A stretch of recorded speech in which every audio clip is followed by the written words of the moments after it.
खबर शामिल करते हैं हमारे नुमाइंदे मलिक मोहम्मद इमरान की इस रिपोर्ट से। एसपी कैंट के कैप्टन रिटायर्ड काजी अली रजा की हदायत पर जराइम पेशा अफराद के गिर्द शिकंजा सख्त।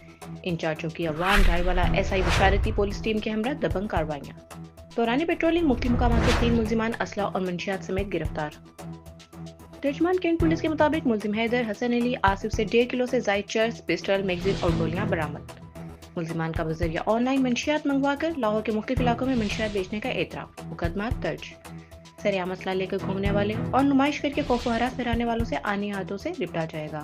एसपी कैंट कैप्टन रिटायर्ड काजी अली रजा की चौकी इंचार्ज अवान ढाईवाला बशारत अली और पुलिस टीम को शाबाश।